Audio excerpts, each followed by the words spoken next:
on this Friday, second cup of sunrise, January 9th. Yes. I'm Brennan, he's James, and this January 9th is a special day around here. Workiversary. How about that? 9 years today. Yes. 9 years with News 8 specifically. Yeah. I was down in WCAV, Charlottesville, Virginia, CBS 19. Beautiful part of the country. Yeah, Charlottesville. gorgeous. Yeah, it Foothills of the Blue Ridge, Albemarle County there. And 3 years there. And then the great Jim Tortora. Had a phone interview with him when he was news director. And he basically gave me the job over the phone. So you were obviously trying to get back home. I was definitely interested in getting back home. I was with my ex at the time. We were thinking about, getting married, starting a family. Right. And so we were looking, my contract was kind of coming to a close, and we were looking to try to find a way to get somewhere back in New York, kind of the Northeast area, because I loved snow, So when I first looked around for jobs, it was I'll work anywhere. But then I kind of wanted to stay generally close to home, So I was looking to go back Pennsylvania, New York, Vermont, and then this job opened up. It was kind of a funny situation. The whole, if you look at the history of weather meteorologist in Rochester, how everybody shifts around, and we don't need to go into a lot of the Triple Crown winners of working at all the stations. Yeah, exactly. Yeah. So I have one picture from January 9th, 2017 with my former. Oh, sorry, it's on my phone. I'm gonna do the old. Put it in front of the camera here. Okay. With my old chief meteorologist. Oh, Stacy. Yeah. How about that? So that was from day one. Yeah. Look at the date. Oh, I see it. 6:42 p.m. after the 6 o'clock show after you the watched? 6 o'clock show. Yeah, exactly. So that was from the first day. So, yeah, because there was Scott Hetzko, and then Stacy replaced him, and then now we have Eric as chief, and then I slipped in the morning job, yada yada. So it's been good. It's been great. I have several more years in my contract. I love this place. I love working here, and I really enjoy myself. Yeah. Me too. I love it here. So the 23rd will be my third anniversary of being at News 8. Yeah. I actually just signed a new 3-year deal for Halloween. So last Halloween, that'll get me to Halloween 2028. So we're here together. Nice. We'll do the decade. We're not going anywhere. Before Charlottesville, before taking that job, were you close to another one? Were there any talks? This was back when the industry was different. We sound like old guys talking here about it was so much tougher to get a job anywhere like at a bigger market. Yeah. I worked very briefly in Northern Virginia for like 30 days, and then the station got shut down, and then I got sent over to Charlottesville. Oh man. So it was Gray Television, which I think they still have some operations here and there. TV3 Winchester, Virginia. You ever heard of that spot? The very northern tip of Virginia. If you pretty much look at the very top up there, that's they had a little station there, and it was like I was super green, right? This was right out of college, and I got the job in like December, I want to say. So it was like 6 months of like working at Dunkin' Donuts in Oswego County, outside the college, and then I got that job, and then in 3 weeks, the station just abruptly shut down. Gone.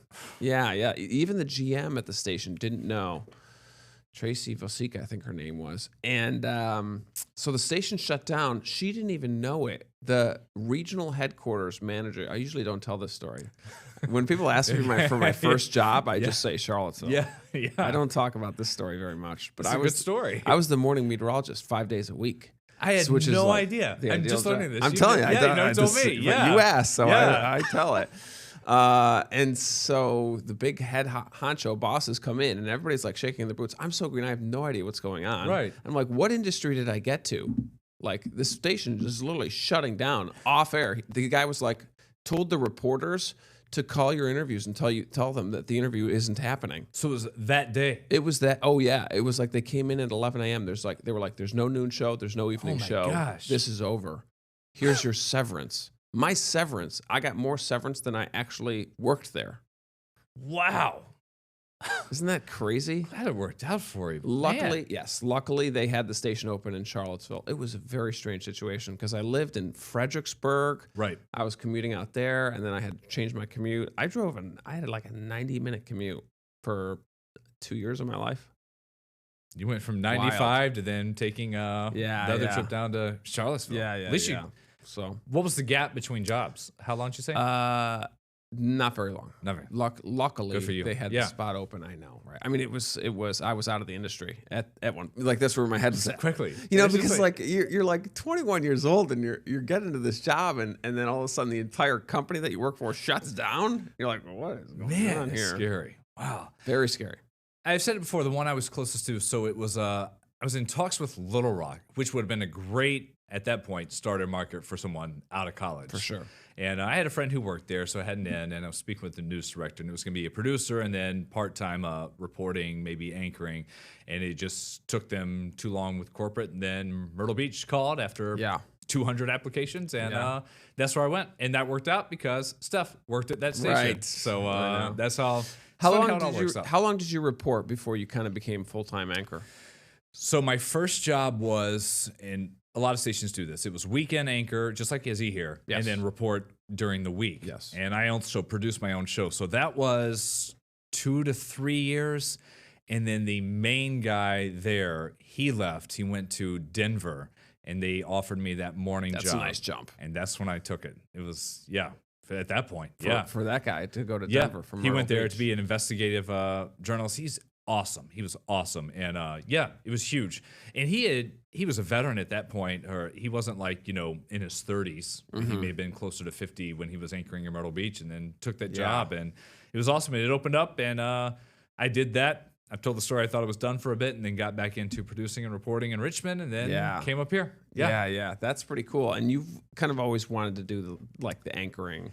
Yeah, and it's not so much of being an anchor or being on TV. I like the business and kind of behind the scenes and putting things together, judgment calls, things like that. Yeah. The whole anchoring part, and I think it really goes back to, and I think all the bosses and people who let me on radio when I was in college, I feel just very comfortable doing this. Yeah. It's like some people love the journalism aspect, being on TV, not so much. I know some big name people here in this market who are like that. Yeah, sure. And it's not their thing. Like TV's not their thing. It's just because I don't know if it's nerves or whatever it is, the camera, but I'm like, that is like the easier part of my job. And it's just, I've always felt comfortable being live and doing this podcast, things like that. Yeah, chatting like talking. that. Yeah, for sure. For most meteorologists, they're like, I do not like the reporting aspect of it. Right. In my time in Virginia, it was the same thing. It was 2 days of weather and then 3 days of generally science reporting. But sometimes I would cover, local school board meetings and things like that. And it's the kind of those things where you don't like it in the moment, but when I look back at that was invaluable experience. Great. And then you realize the stories. Maybe you help someone's life. In my case, maybe I helped in some indirect way make an arrest or something, or someone helped, some link got them on a GoFundMe, whatever account they were using to help them rebuild after something. And it's like just to share the stories and get to do a lot of cool things, whether it's big sporting events, presidential visits. That's fun. A lot of times here it's, I got to be in here because that's what they need me to do, and we'll have Iran or someone else do it. Telling stories that don't get told too often. I was talking with Iran about that. She was kind of having that same feeling too, where she liked the comfort of being in the studio and knowing where you're going, but you miss the connections that you make in the field of just talking with random people about their lives and what they do. And, people that are in their jobs, a guy that snowplows and he's been doing it for 50 years. Knows probably more about the weather in random North Hilton than I do, just because they've lived it for so long. Yeah. And those interviews, it's cool. And the relationships of, whether it's with a judge or someone on a police force where you're actually going out and doing those interviews. Occasionally I will for First Responder Spotlight or emceeing events and stuff and get to see people, or just to be out in the city. Yeah. Because sometimes I'll drive around on the weekend. I'm like, man, it has been a long time since I've seen this building. Meanwhile, our photographer's been in that block 3 times throughout the week or something like that. Nice to reminisce, and congrats again. Here's to several more. To your current job, this weather today, because this is live right now at 9:10, so if you're catching it later, a lot of this moved on through. When I got to work today and hopped out of the car, it was in the 50s. Yeah. I could feel this wind, and I was like, there's a storm coming. Right. I could feel it. You could just feel tell. it. Yeah. Yeah, heavy rain right now. You look at Walworth, it's just a soaker right now that extends up toward Williamson there as well. And then down Palmyra, Macedon, probably kind of right on the edge there. You look down Yates County, hasn't quite gotten it yet. Then you go to the west side, and it's generally pretty light. So this just significant burst has rolled through over the last 3 hours, and we'll expect more of that over I would say the next hour or two. Then it clears out. Still very warm. Medina 47, Batavia 48 degrees. We'll get back into the 50s once this main band of rain clears out, and then we'll push that number up. And then the wind, of course, I'm bearing the lead here. Strong winds, high wind warning in effect for the area. And yesterday, the day before, we were talking about the threat of wind, right? We were saying it's going to be really windy. It's going to be really windy. And that has kind of amplified like the forecast. We've been able to hone in on the exact time, right in the afternoon, right when the front passes, it'll be super windy. And then the National Weather Service in Buffalo finally decides, okay, a warning. Let's issue a high wind warning. I saw that email this morning, 1 a.m. Yeah. Sometimes they're a little bit behind. Sometimes they're ahead. That's okay. They're people too. This will be very, very quick. And I was thinking yesterday when we got done with the noon show, stepped outside, I was like, this is beautiful. Yesterday was perfect. And I saw it was like 40s, but it felt like it might have been 65 or 70. And I was like, listen, get out, man. That was the day where it's like, we always make the joke of like, if it's in the early fall and you get down to the 40s, it's freezing. Yeah. But in the dead of winter, 40s feels like you're in the summertime, so it was one of those days where it was like, you could get out with a hoodie and some like sweats and you'd be okay. It was just one of those afternoons. It was awesome. It was awesome. We will be back here with more on the pod coming up in just a moment.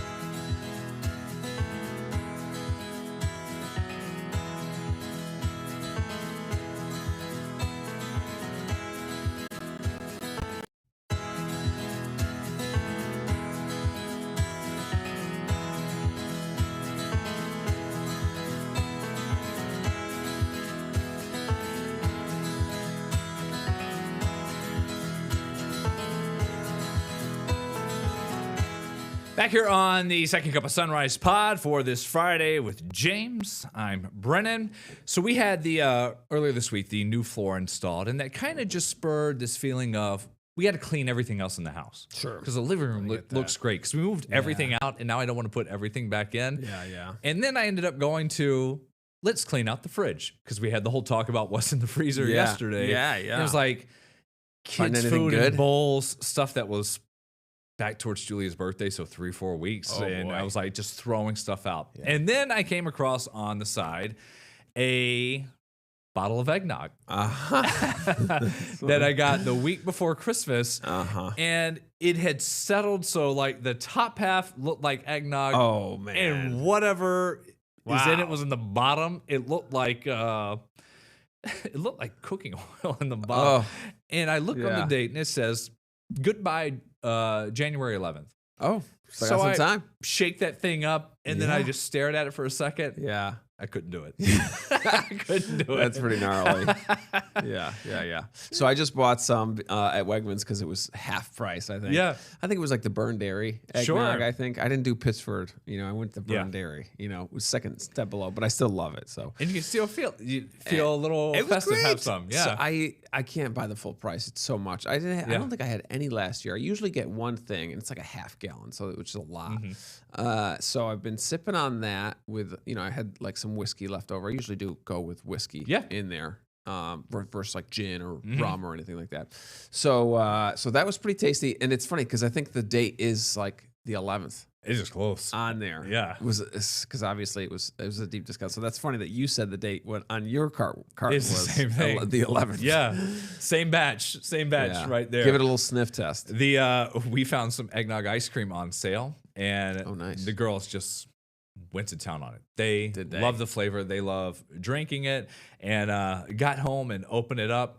And they grab spoons immediately before I can put it in bowls. And it's just like, I'm just enjoying it. Nice. We do have to continue with our daily Survivor show game that we have. Let me get over here because we do have the QR code. And what was nice yesterday, so what we're doing with this, and we had this on the pod earlier this week, the Survivor team from CBS, because we have that partnership, sent us a surprise box with some gear, and we're working on getting some more. And in 48 days, we're going to have a winner. If you scan this QR code, enter the contest, you can do it each day, and we're going to give out some of this gear. And maybe we'll find, what's the host, his name? Jeff Probst. Jeff Probst. There's apparently one of those fat heads of him around this building somewhere. Yeah.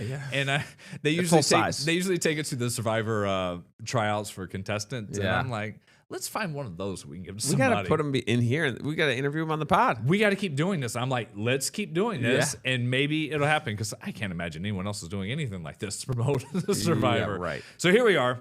Here's our board. We did yesterday. When was the first show? That was 2000. This one, no way I'm getting it. Who was the first winner? Yeah, so season 1. Season 1. It was. I think. Gosh, his name escapes me. Rob. He was the famous guy that took his clothes off. And now I can see the answer, and we just talked about this other day. Yeah. Richard Hatch. Richard. That's the name. Yeah, I knew the first winner. The first winner.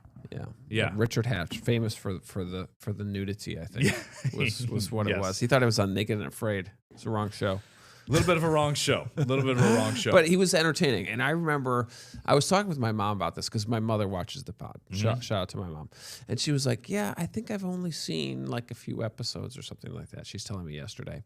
And I was like, Mom, we as a family watched like the first few seasons because it's the year 2000, right? So I'm 10-ish, 9, 10, 11-ish in that range. And I remember all of us sitting down as a family, and this is what you did in the 90s and 2000s. The whole family would sit down and watch 8 p.m. programming. Yeah. And I remember maybe we made it to like season 2 or 3. And then, my eldest sister would be, off doing whatever. But I remember sitting down as a family and checking out Survivor. It was just different. It was different. Different times. These do count the weekend. So we'll do 2 today. You can do 2 Monday if you want. Okay. So for tomorrow for 47 days. All right. Who's hosted all 50 we can do this. seasons? Jeff Probst.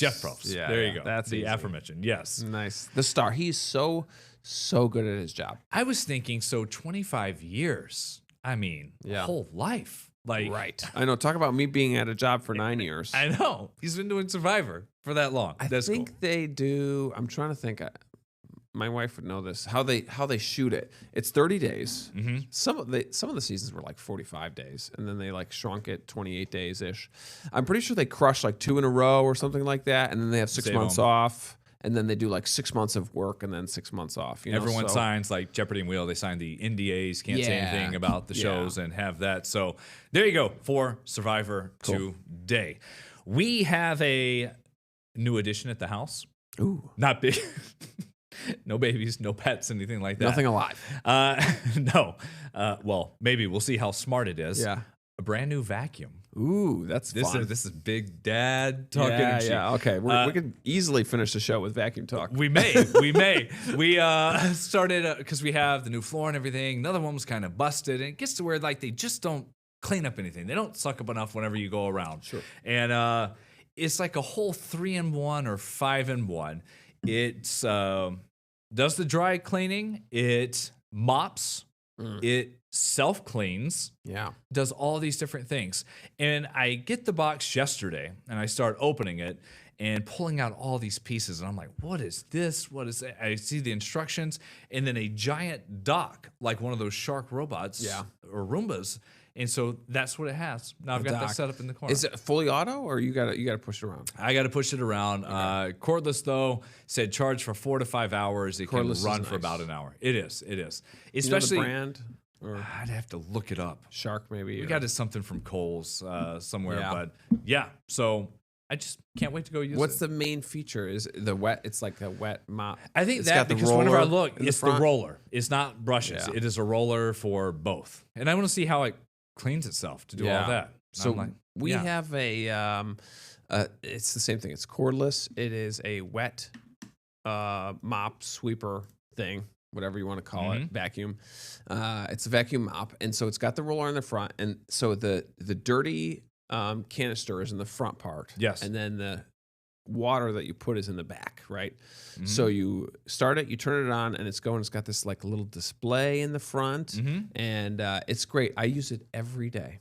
Every day For my kitchen. So it's like docked in the dining room, and I use it for the dining room and the kitchen every night before I go to bed. It takes like 5 minutes, but there's so many crumbs. There is. We had cornbread yesterday. We had chili and cornbread. Cornbread just gets everywhere. Kids love it, right? It does.